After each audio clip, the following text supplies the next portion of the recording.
This is episode number 48, featuring artist Thomas Kegler.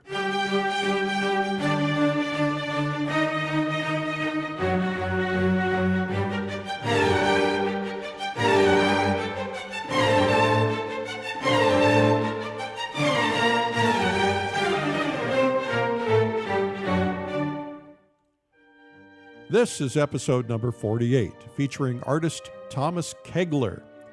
Welcome to the PleinAir Podcast from PleinAir Magazine. I'm your host, Eric Rhoads, publisher and founder of PleinAir Magazine. In the PleinAir Podcast, we dive deeply into the world of outdoor painting called PleinAir painting. For those who don't know, plein air is a French term essentially meaning in the open air or the outdoors.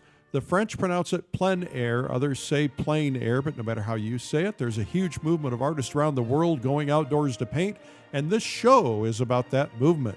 The podcast is brought to you by Streamline Premium Art Video, art instruction videos from some of the top masters in the world, including a brand new video from artist Joseph McGurl and a recent release called Niagara from artist Thomas Kegler. You can learn more at streamlineartvideo.com. These are really premium video, really start to finish courses. It's my desire to see more people fall in love with plein air painting, and you can help by sharing this podcast with your friends on social media or email, and we hope you'll subscribe on iTunes and maybe even give us a rating or a star or two, maybe a few. Today's interview brought to you also by easelbrushclip.com, the tool for artists, plein air artists, or studio artists. Simply clip it to your easel to keep your brushes in view and organized. You won't know how much you needed it till you get it. Well, let's get right to our interview with Thomas Kegler, recorded live at the Salmagundi Club in New York City. Hi, I'm Eric Rhoads, publisher of Fine Art Connoisseur and PleinAir magazines. We're here in the library of the Salmagundi Club, world-famous Salmagundi Club, which has been the home of many of America's great artists for well over 100 years. And we're in this classic historic library, and it's absolutely stunning because it's filled with history. There are palettes all around the walls, and the palettes belong to the various members. There are hundreds, probably thousands of antique books where you can do research on virtually any artist in the world. And there's a collection of mugs which were used as a fundraiser back 100 years ago. They gave the mugs to various artists, and they each painted a mug, and then they fired them and turned them into the mugs that they are, and then they sold them. They used them as fundraisers, but there's a lot of them here back in the collection. So this is a remarkably kind of romantic place as a painter. We're sitting in a room where literally the best painters in the world hung out, spent their time, smoked cigars, and talked about art. And so we thought it would be appropriate today when we're interviewing Thomas Kegler to come here to the Salmagundi Club because he's such an important part of our contemporary art history. Tom, welcome. It's an honor to be here. It's an honor to be here with you, Eric, as well as in this amazing room at the Salmagundi Club. Pretty humbling, isn't it? Very humbling. Yeah. Well, you know, this is a place that's about artists, and one thing that's pretty clear when you come to this place, you walk through the halls of the Salmagundi Club, and there are hundreds of world-class paintings. And it's clear that these are artists who studied their craft with passion. They studied it for decades, and they just got better and better and produced amazing works. And that's why we wanted to bring you here, because you're such an important part of contemporary art history in America. You're doing such amazing paintings, and of course, recently, which we'll talk about, something really important and monumental. So why don't we start out with the journey? Help us understand how this all began. What are your first recollections of art? I was fortunate that I grew up in a family that really nurtured art. My parents were hardworking. They owned a mom and pop sporting goods store, which also ironically had a little mini art gallery attached to it, which was predominantly wildlife art back in the 80s. When I first started out, I can recall way back to when I was a kid, most of my time was not spent with traditional sports and such. I was outside. I grew up in a family that hunted and fished and camped. And my earliest recollections are spending a lot of time outdoors And when I was home, I was typically at the table, drawing, painting, using lots of crayons and scissors and whatever else I had to create. And that was really instilled in me very early on. Come high school days, the high school that I went to actually had no art program, not a single art class. The closest I could come was, I think they called it technical drawing at the time. But fortunately, I'm one of 9 kids. And on the younger scale, most of my older siblings were going to school for, many of them were graphic designers. So when they would come home with their college projects, I was inspired, and I often would mimic what they were doing. And I also found myself copying artwork that I really aspired to. And so that interest in art and that, I guess you'd call it talent, I'm not sure exactly what that means, but that talent was really nurtured and encouraged from a very young age. When I really started entertaining the idea of pursuing art as a career, there were a lot of voices around me. I think many of us hear that you don't want to be a starving artist. And I found myself drawn to, for that reason, into graphic design. So my first pursuits were in the field of graphic design. I got my degree in it. I worked for several years as an illustrator as well as a graphic designer, both as a freelancer as well as at agencies. And I found myself the whole time I was working in these situations that I loved the creative side of it, but I was yearning for the early years when I was outside a lot. And I found myself questioning my career path, as I think a lot of people do. And it was around my mid-20s that I went through my early midlife crisis, I guess you'd say. And I had no ties at the time, so I ended up clearing my head. I went and I worked in Alaska for 2 years as a fly fishing guide. And that was a really life-changing experience. How so? I was immersed in what I loved. I was immersed in nature. I didn't see a TV, I didn't see a car, or running water out of a faucet for 3 months. We got our water out of a spring. Our transportation was basically a float plane or a boat. Living that primitively in a tent for such a long time, it really grounds you in many ways. And you learn how to see.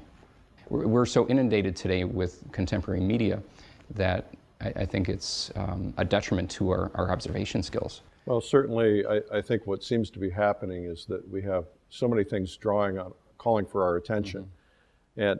And it's so fascinating in our society today. You know, people will look at this in 100 years and say this is probably insane. But, you know, in our society today, in the last few years, because of smartphones, you know, you go into a restaurant and you see, I noticed the other night, a family, all people in the family were looking down at their smartphones. They were no longer engaging and no longer talking to each other. And I think that we have become so accustomed to the stimuli that we get addicted to it. It's an addiction of checking your Facebook and checking your email and seeing if anybody is acknowledging you or paying attention to you, or posting something and then checking to see how many people looked at it or liked it or responded to it. And it's such an addiction. I find that in my particular case, I have to just check out. I have to take 2 or 3 weeks a year where I go somewhere and I turn it off and I don't check it at all, because otherwise I think, you know, your brain doesn't get a chance to go into a different place. So this is essentially what you were doing. Of course, this was all before smartphones and all that craziness. Yeah. So after 2 years of working in Alaska, when I moved back, I still didn't know exactly what I wanted to do. But what I did discover during my time in Alaska is that I enjoyed working with people, and I enjoyed teaching people, because that was predominantly what I was working with. So it made sense to consider teaching, and prior to that I never really considered it. Having worked with people and starting to mature, I think, as a human being, we, I think, start to yearn for how we can give back. But it wasn't until I actually student taught that I realized that this was my calling. I really needed to be in the classroom. Art education made sense because I was painting and drawing all the while I was in Alaska. Oh, you were? Mm-hmm. It was predominantly through journaling. It wasn't like I was taking paints out into the field. Because I had that experience of growing up in the 80s, I was exposed to a lot of the wildlife art. So I was emulating a lot of these artists. I had the opportunity to meet people like Robert Bateman, as well as some of the other big hitters of the time. So it was very inspirational, and it made sense that wildlife, because I was immersed in nature. I was only outputting maybe 3 or 4 paintings a year for a variety of reasons. One is I felt that my aesthetic and my skill level weren't matched. I felt like I wasn't able to paint what I wanted to because I didn't have the training or the skill. I don't think I was mature enough at that time to dedicate what it took to get to that point. For an artist to succeed, or virtually anyone in any craft, you need 3 things. You need 1, talent, 2, passion, and 3, a very good work ethic. The least important of those 3, I think, is talent. As a teacher, I've seen this many times. Students that are gifted with a talent that don't have the passion or the hard work will fall short. While you take a student that has a little bit of a talent, but has this amazing passion and a work ethic, it will more than compensate for a lack in talent. So I just am reading the book by the man who created the Suzuki method. His name is Suzuki. I don't remember his first name. And one of the early statements in the book is that there is no such thing as talent. That most of the young, quote-unquote, talented students who are out on stage, who picked up a violin and are playing amazing pieces, were not talented at all, did not have any natural inborn gifts, but the talent came really from training. They were trained into talent.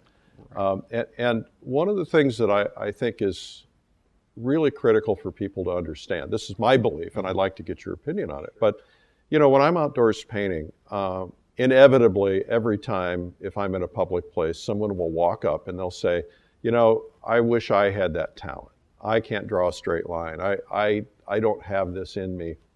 And I always say to them, there's no such thing as talent. And maybe talent comes into play in the last 10% of your ability to paint when, somebody might be a whole lot better than somebody else. But usually talent is about learning a process and practicing a process.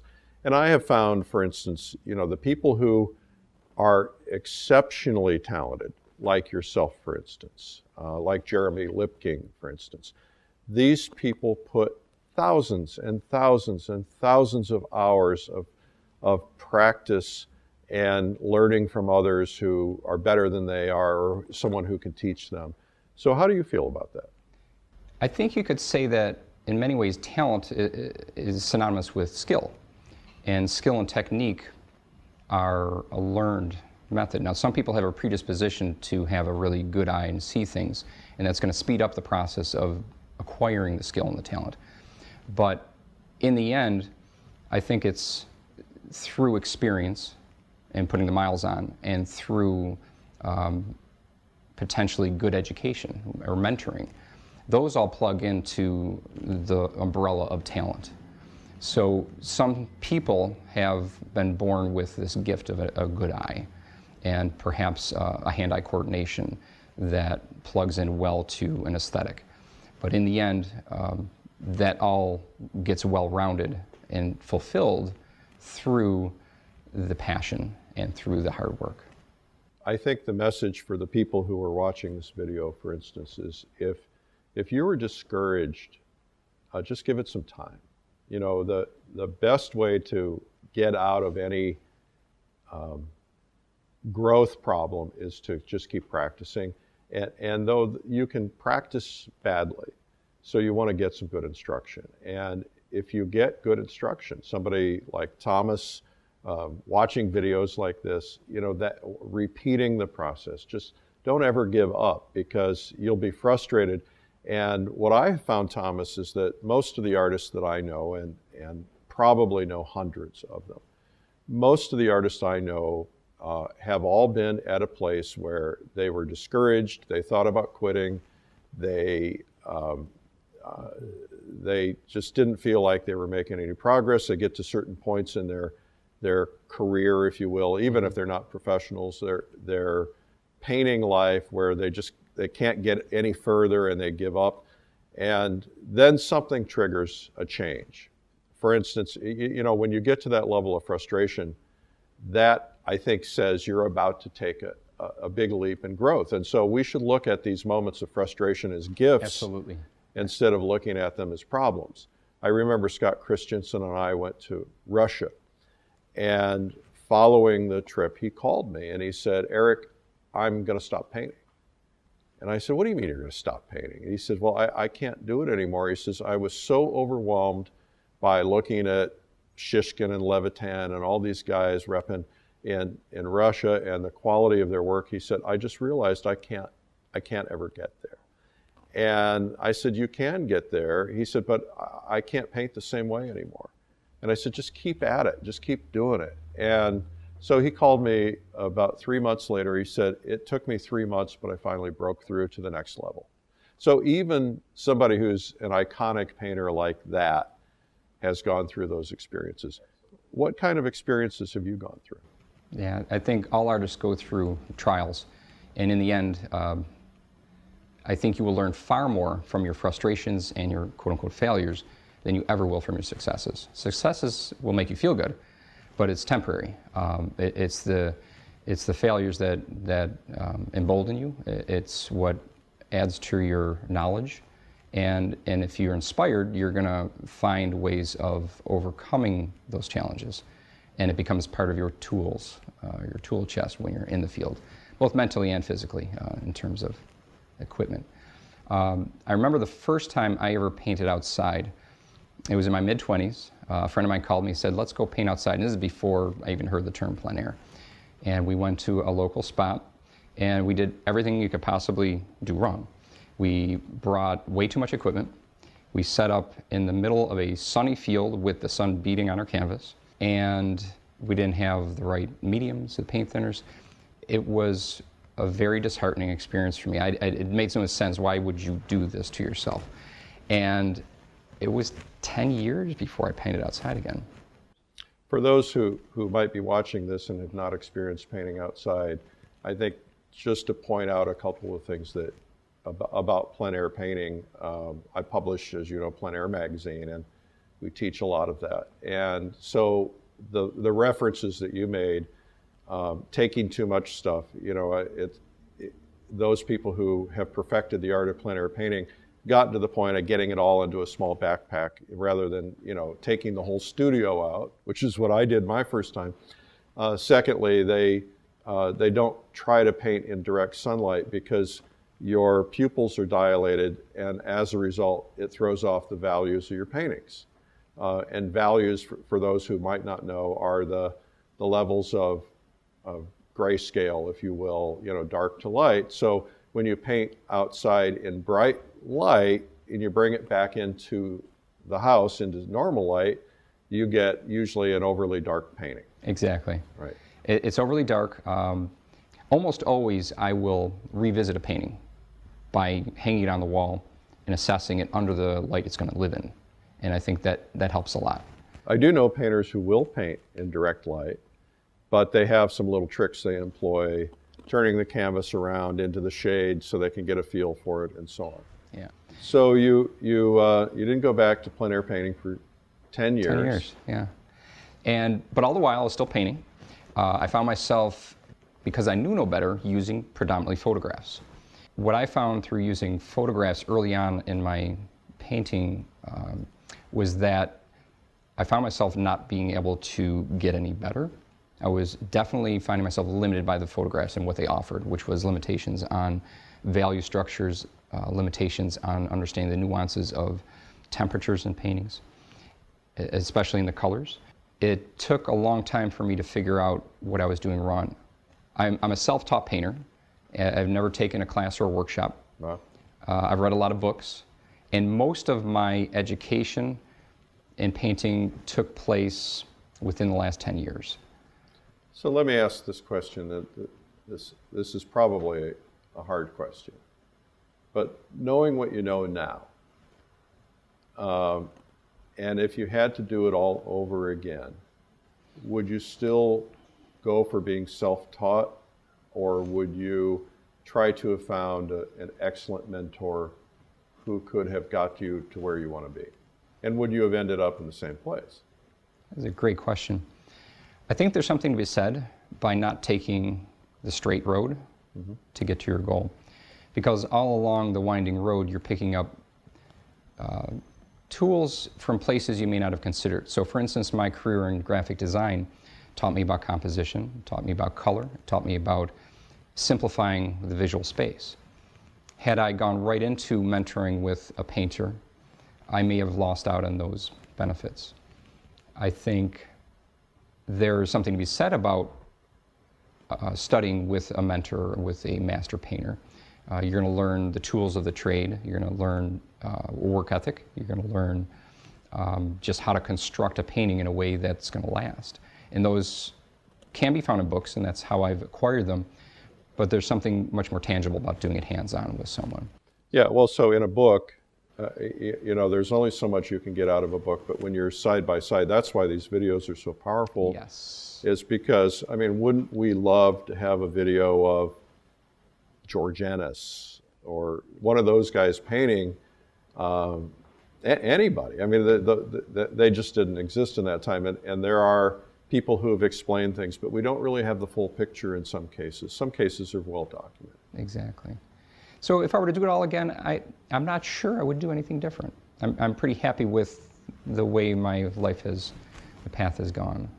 You went into school, you got your teaching degree. Did you start teaching art? My teaching degree is in art, which covers K to 12. And when you're certified in art, you're pretty much expected to be able to teach virtually any kind of visual art, from sculpture to video to drawing and painting. And that's one of the things I love about my job, is that I do teach all of those. I challenge students three-dimensionally as well as two-dimensionally, media as well as still.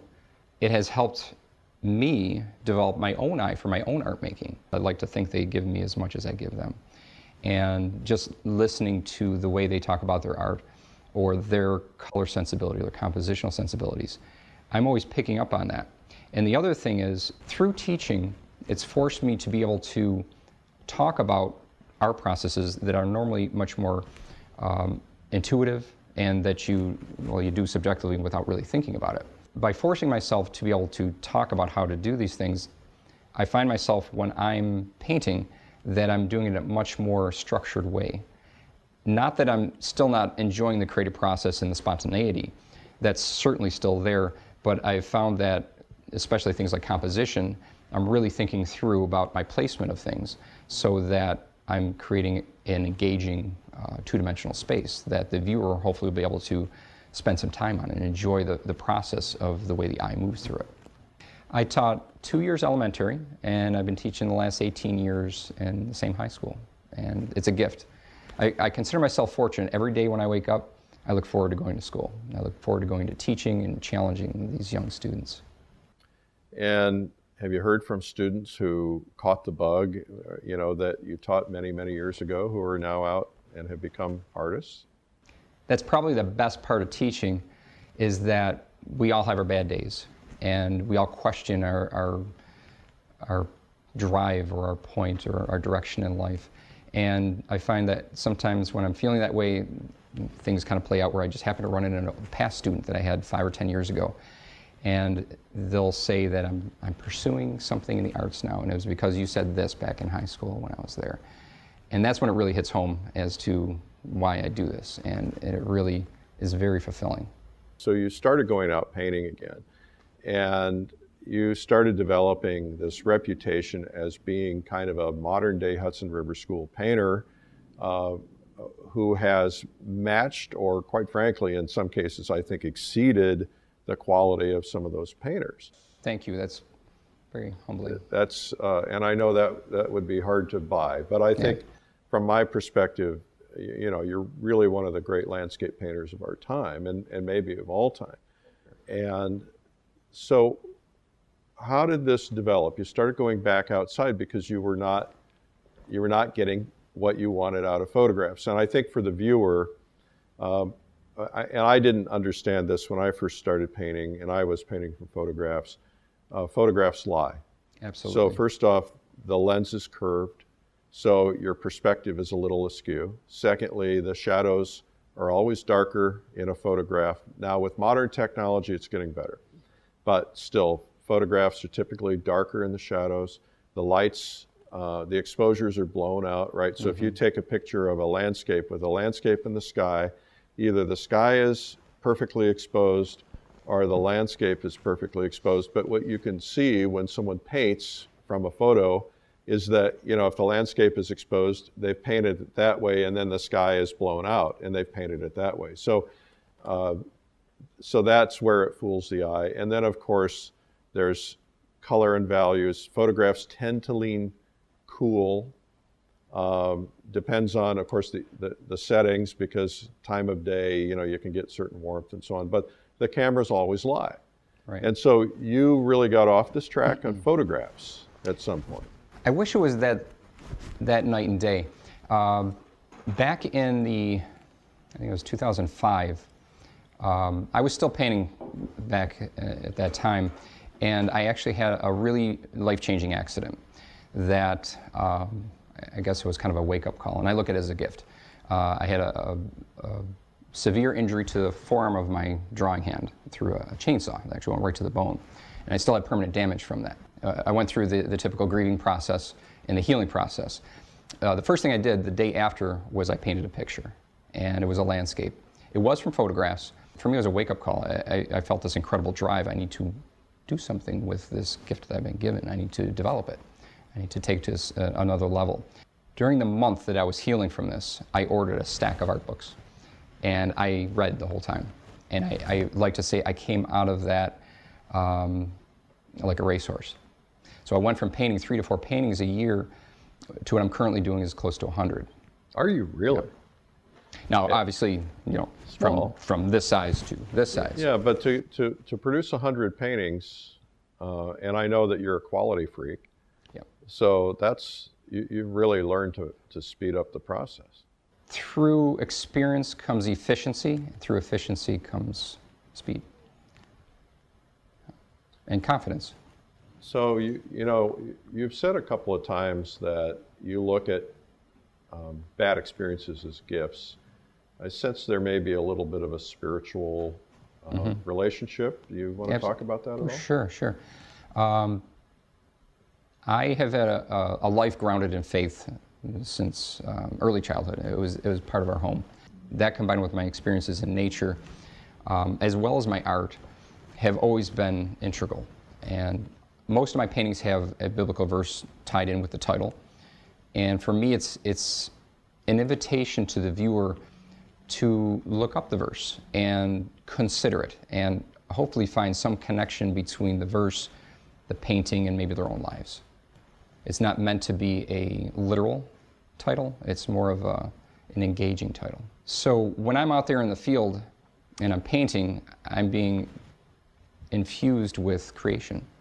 And that's something that I discovered that a photograph is dead with. And I think by painting from field paintings into your studio paintings and using those as reference, it brings that back. It brings that spiritual or emotional level that you experience when you're outside right into the painting. So I painted with and am good friends with some of the great living Russian painters today in Russia. And most of them have very strong faith as well. Most of them are Russian Orthodox. Yeah. And one of them told me that his paintings come to him through stillness. That he goes out, he sets up his easel in in an area that speaks to him, and he just stands there and absorbs it and takes it in. And he says that he's in a constant state of prayer.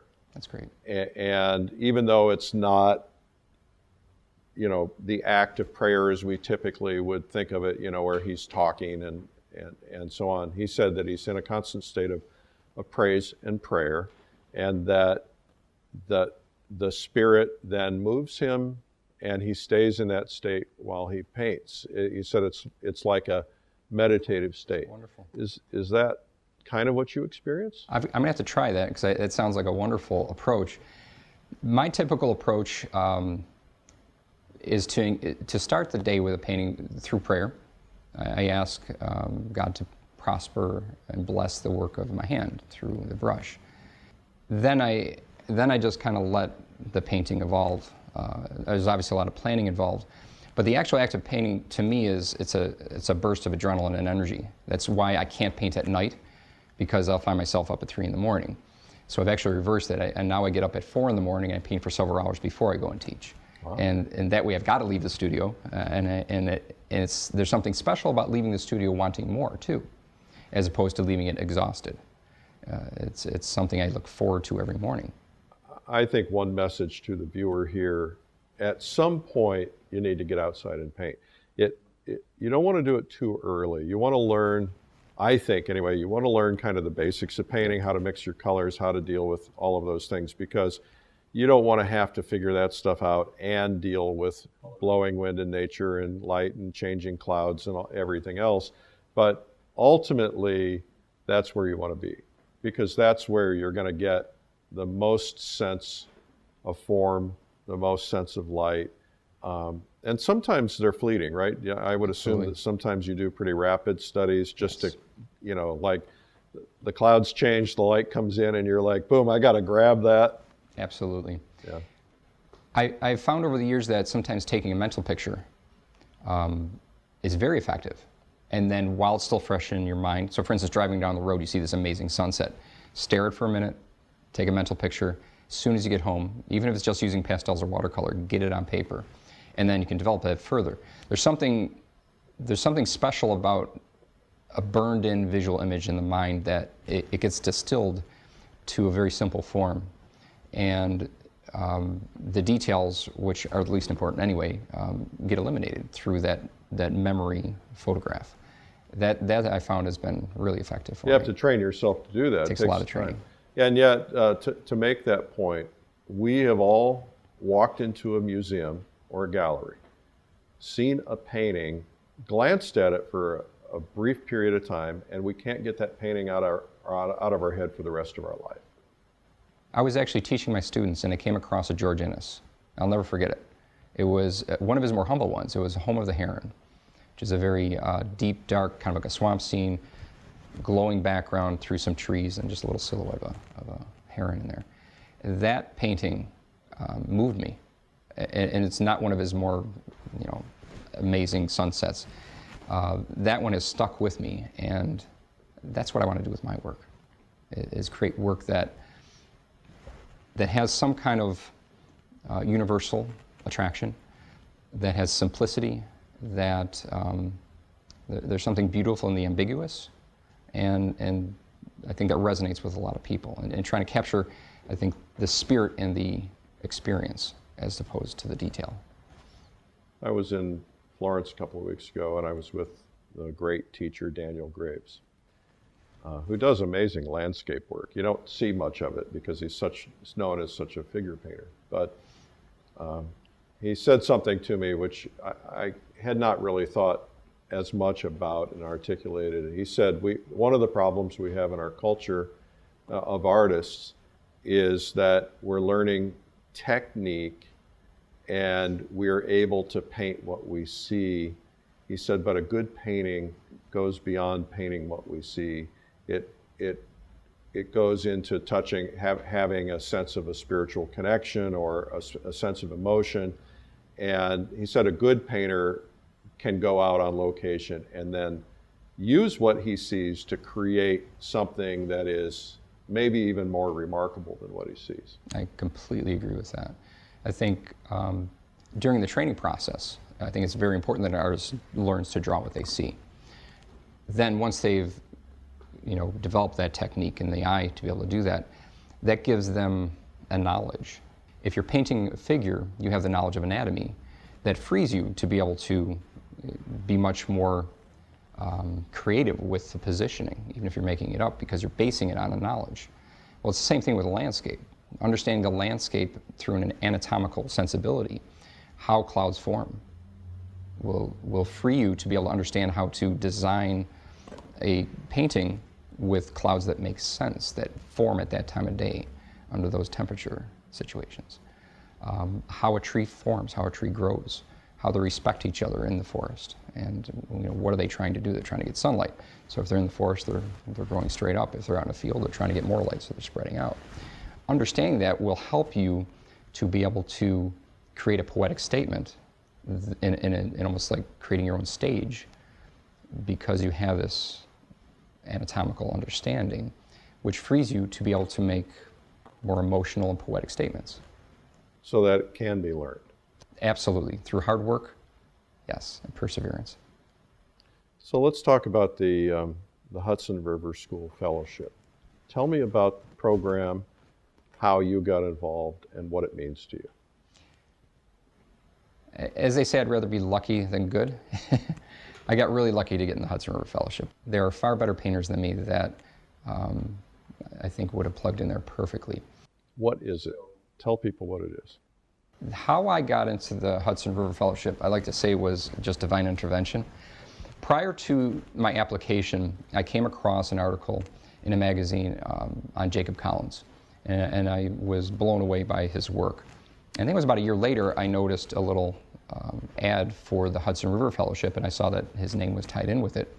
So I looked it up and was really intrigued by it. At that time, I was still only painting, 5 paintings a year, but I just started doing more drawing outside. Remember, I had not the best experience painting outside, so I felt one way to get outside and do some art making would be through drawing. So coincidentally, when I saw the advertisement for the Hudson River Fellowship, I put together an application and I sent it in, and I was real excited, and I got my rejection letter. We all get rejection letters, whether it's tangible or whether it's emotional. For me, it was just another fire under me. I said, I'm going to paint really hard for the next year, and I'm going to apply again. So I did that, and the stars aligned, and I got accepted. And when I got there, it was really very exciting for me. I knew I was going to be immersed in this culture of artists that were like-minded, that had amazing talent.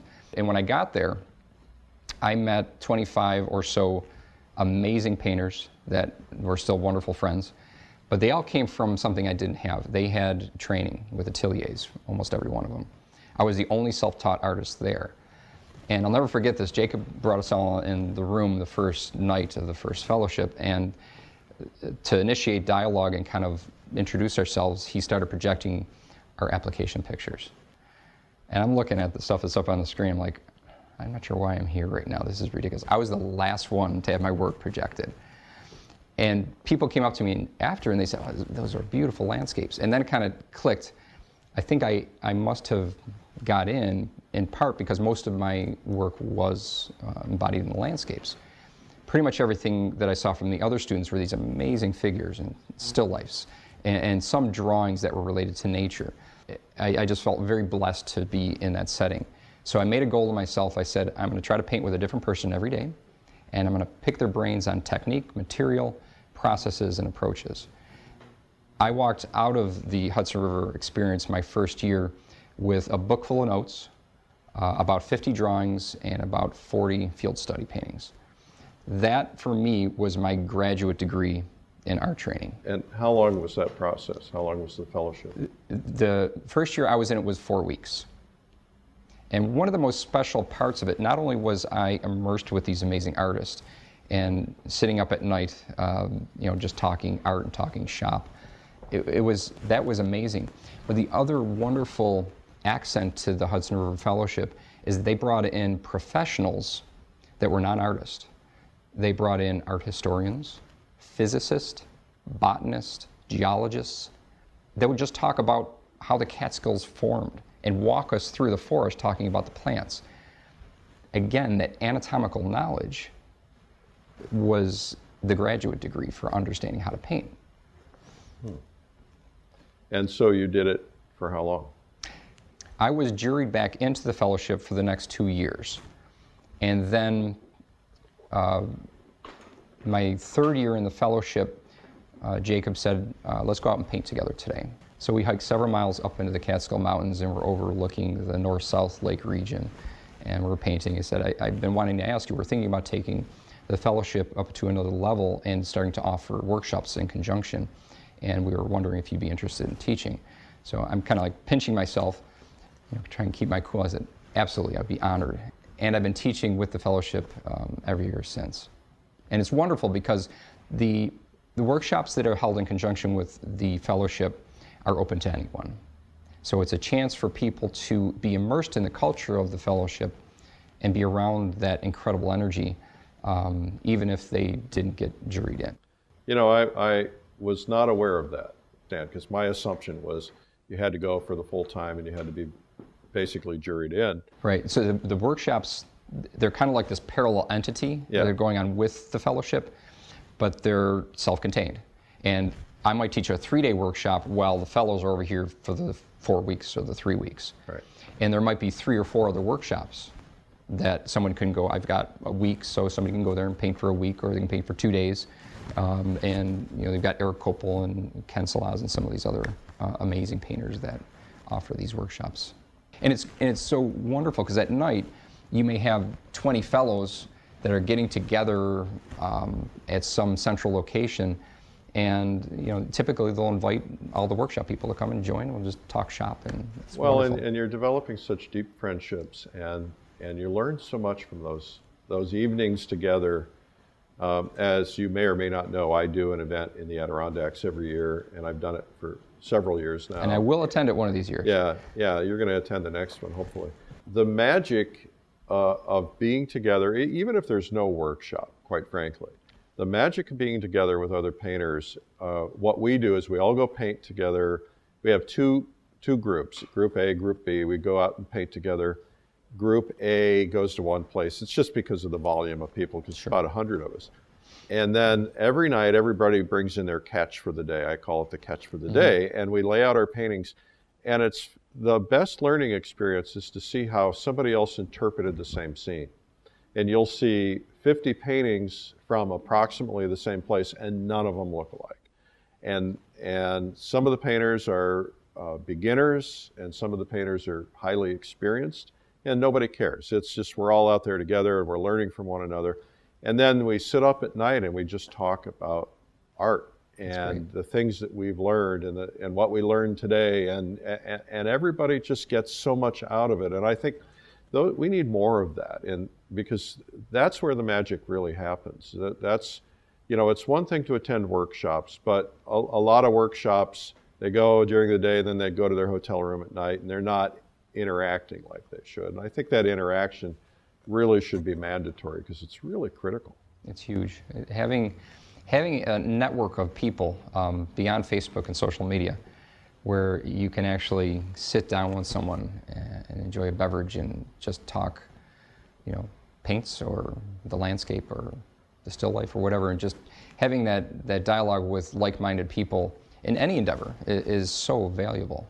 It's enriching. Regarding the Hudson River Fellowship, the one thing I think I walked away with that I felt was most important was the importance of drawing. My first week at the fellowship, you would have been embarrassed to bring out your paints. Everybody was out there drawing, and it's a way to acclimate into the setting of observation without having to deal with the complexities of color. And it really forces you to concentrate on one thing for a long time, whether it's a rock or a plant or a tree or more of a vista. And that was really, really important training, was that experience of just drawing. And we were out there virtually sun up to sundown 7 days a week, rain or shine. We put an umbrella up if it was raining. It was, again, you would have been embarrassed to be sitting back in the lodge if it was raining. You're there for a reason, you make the most of the time.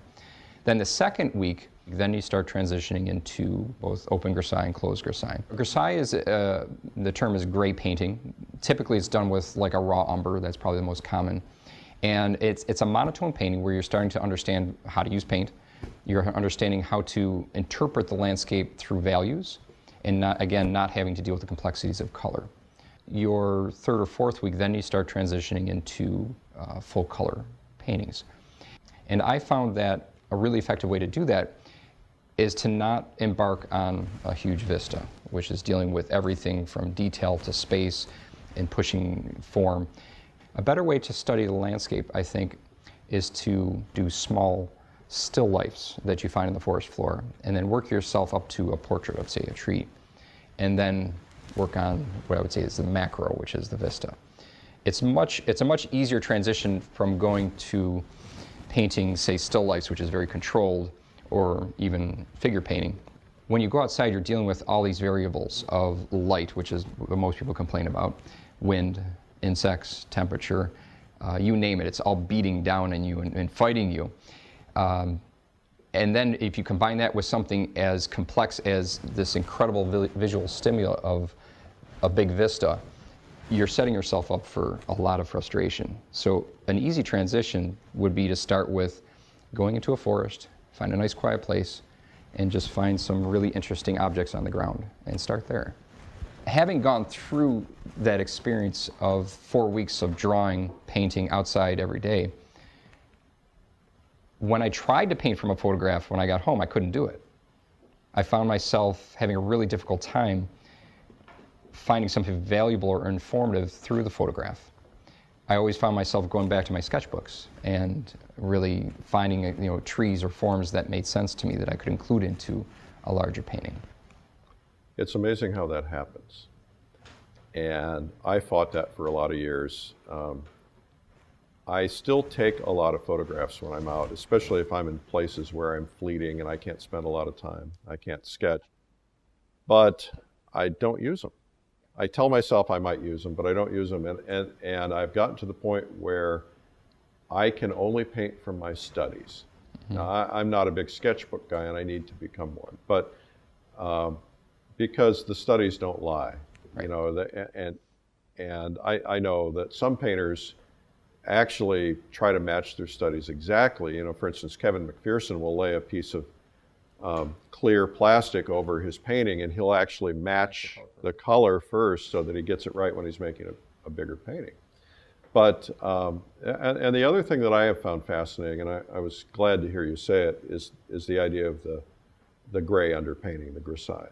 Because, and now I have found, and I will learn what you're doing through this or through watching you, but I found that adds a lot of depth as an underpainting. It's first off, I think it's incredibly freeing for someone who's learning to paint to do value studies. Obviously, you have to kind of learn all the basics first, paint an egg or whatever, but to do value studies, because it's very freeing, because color is so overwhelming. And just to paint that, and then what's nice about that is that you can glaze right over it with thin paint and get this beautiful, rich, colorful seeming painting. So are you, when you do plein air studies, are you going direct paint, direct color mostly, or will you go out there and do a value study first, or what's your process? In the field, I'm finding myself more and more these days still trying to capture the essence of the scene and trying to be fairly accurate with it, because I'm looking at that piece as a study that I may be able to use later in a painting. But at the same time, I try not to limit myself to that. I wouldn't actually put up a study right next to a work and try to match it necessarily exactly. I try to match maybe the relationships, but not necessarily the actual exact color. Because invariably I'm trying to capture what I remember or an emotion. And that's often not captured in this exact interpretation of the color or exact interpretation of the scene. Well, plus you're trying to make a painting. Right. You're not necessarily trying to paint exactly. If you're combining, it sounds like you'll take pieces from one study and another and say, okay, I'm going to use this tree and this weed study and this mountain and this lake and this sky, and put them all together into one big painting. Yeah. Back to the photographs, I take a lot of photographs when I'm out there, and not that I'm using them so much as references. To me, they're more reminders. Where I saw something, I said, that's going to be a great painting. Maybe I don't have time to do the sketch on site. I may take a photograph just to remind myself that I was there, and then try to recollect that experience and then get it down through sketches.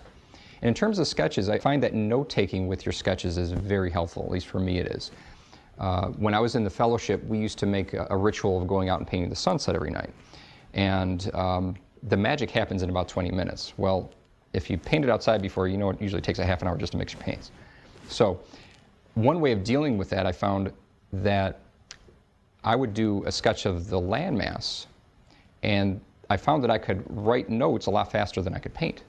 So on that drawing of the structure of the sunset, I would start taking very detailed notes, and the notes would be color relationships, like is a color warmer or cooler than what it's next to. I'd give a number to its value. I'd try to suggest its chroma or neutrality. And then what I found to be a really helpful exercise is to actually write down the colors I think I would need to make it. I found that those notes I've got up next to my studio paintings more than anything else.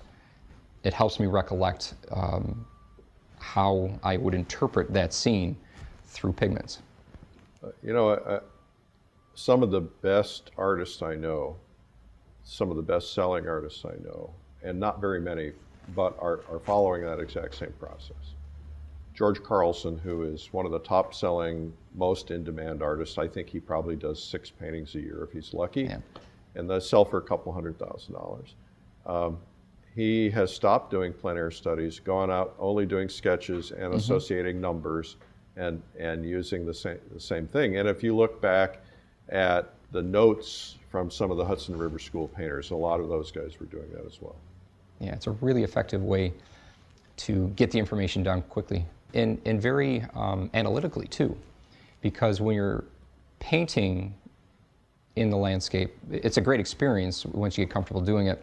But a lot of times it's kind of intuitive and you're mixing paints until it looks right and then you put it on, but you may not remember how you made that color. But if you're sitting there writing down a description of what the colors you think you would need and its temperature and its value, it's much more ingrained into your consciousness. So I'm curious, most people don't know Jacob's landscape paintings, Jacob Collins. He's known more for his figure work, but his landscapes are beautiful and the aesthetic is really special. They're magical. And I've noticed that the aesthetic of the Hudson River Fellowship people is also really wonderful. What, if anything, can you articulate that you learned from Jacob? One of the wonderful aspects of the Hudson River Fellowship, when Jacob organized it, as I understand it, he was trying to make an extension of Grand Central Atelier, in that students would go out into nature and approach the landscape in a similar way that he approaches the still life and the figure, which is through a very analytical and anatomical approach, where you're truly trying to understand what you're seeing, which will help you interpret it visually. So it's this long-term, sustained study, as opposed to an alla prima, where you're trying to do a painting fairly quickly, as an impressionist may. So for our viewers who might be early stage painters or might even be a little further along, give me some advice that you could share with them in terms of some of the things they should be thinking about and doing right away. The advice I would give to an aspiring artist who wants to learn how to paint the landscape outside is, one is to study from the past artist. Why reinvent the wheel? There's many artists of the past that have done this before and they've mastered it. Read their books, look at their artwork, and do master copies. Master copies will help you to do plein air work. Do you do them out of the books or do you do them on location at the museums? I've never had the opportunity to do one in a museum, unfortunately.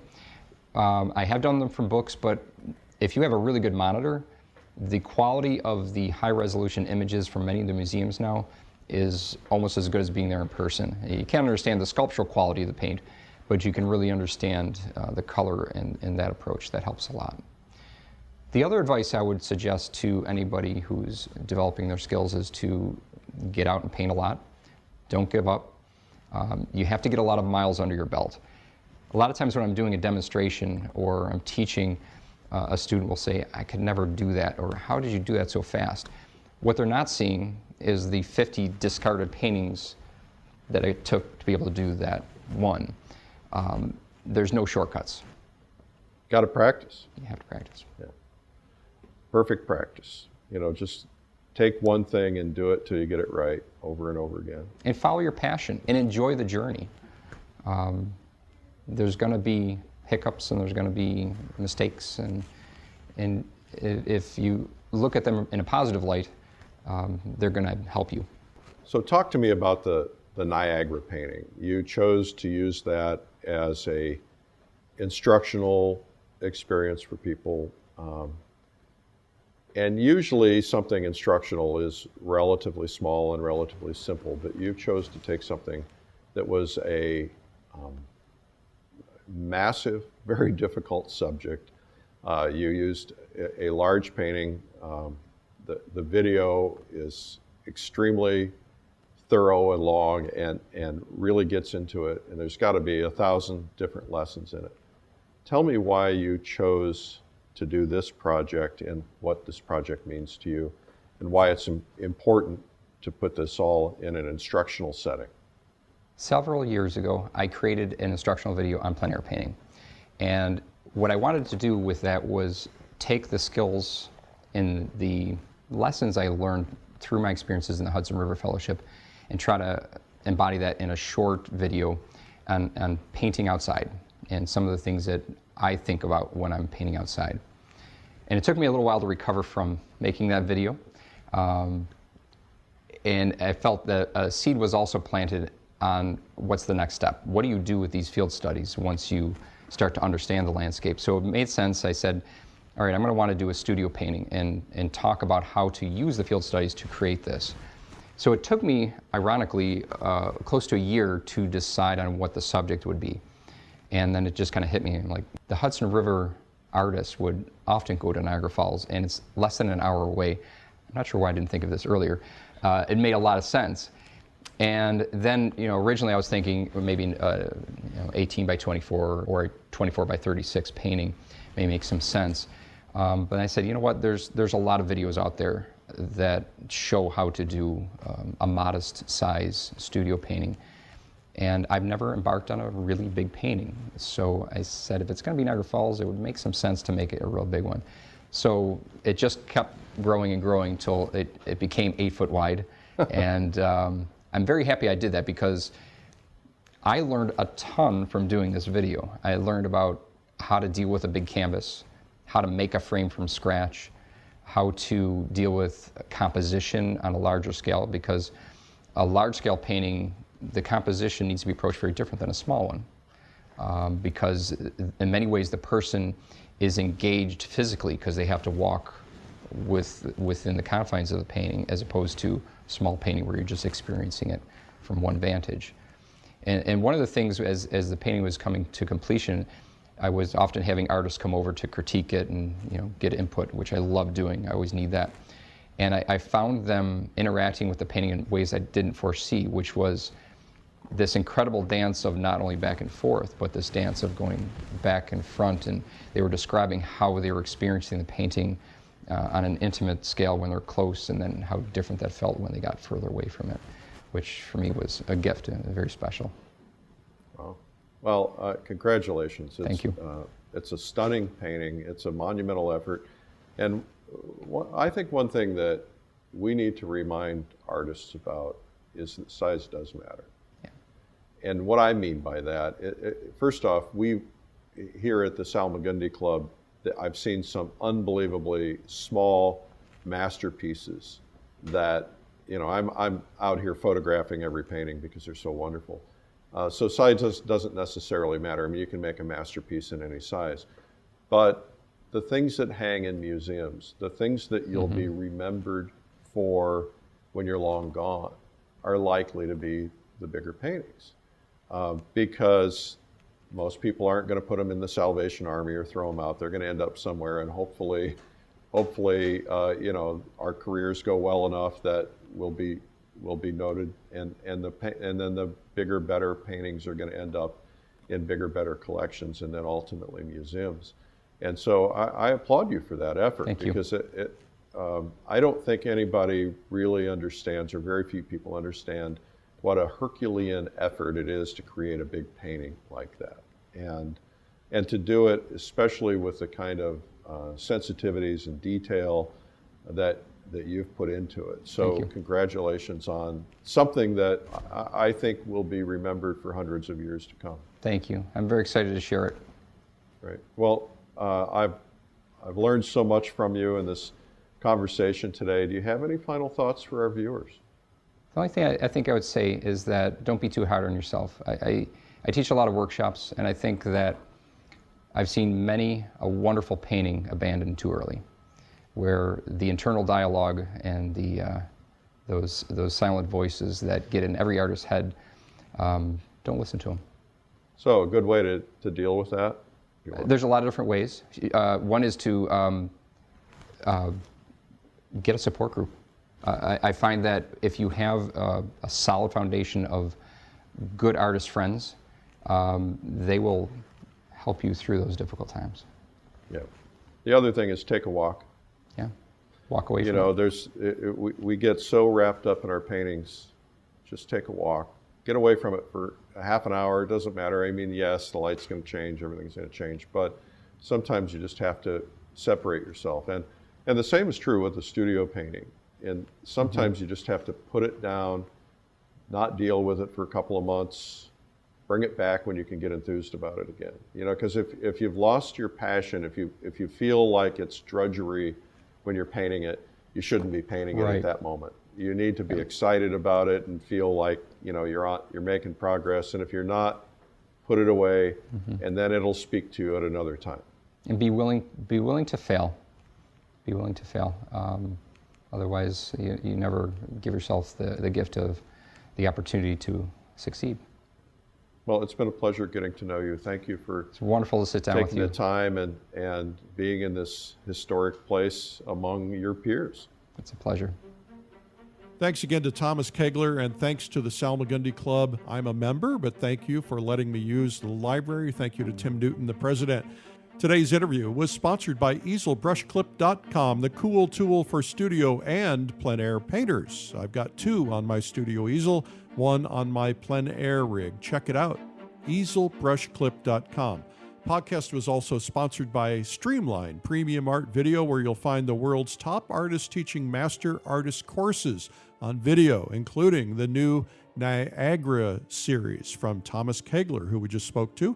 Also, we've got a brand new one from Joseph McGurl, painting light and atmosphere at Streamline Art Video. Last, I'd like to say, as you're listening to this, I am with a group of about 100 artists in the Adirondacks for the Publishers Invitational. We're out painting the Adirondack Mountains, beautiful area. We get together for a full week and we just paint together. We go to different places every day. You roll out of bed, your meals are cooked for you, everything is handled. You just go out and paint every day. It's a lot of fun. The next one we're doing is called Fall Color Week. It's going to be in October at the peak of leaf season in Maine. And that one's starting to sell out fast too. So you want to get to it. It's at fallcolorweek.com. And remember, the plein air movement is red hot, which may be why Plein Air Magazine is selling as the top representational art magazine sold nationwide at Barnes & Noble stores. So drop by, pick one up, or get a bi-monthly subscription for about half the price of the newsstands at pleinairmagazine.com. Well, this is always fun. Let's do it again sometime, and we hope to see you at the next painting event. I'm Eric Rhoads, publisher and founder of Plein Air Magazine. Remember, it's a great big world out there. Go paint it. We'll see you. Bye-bye.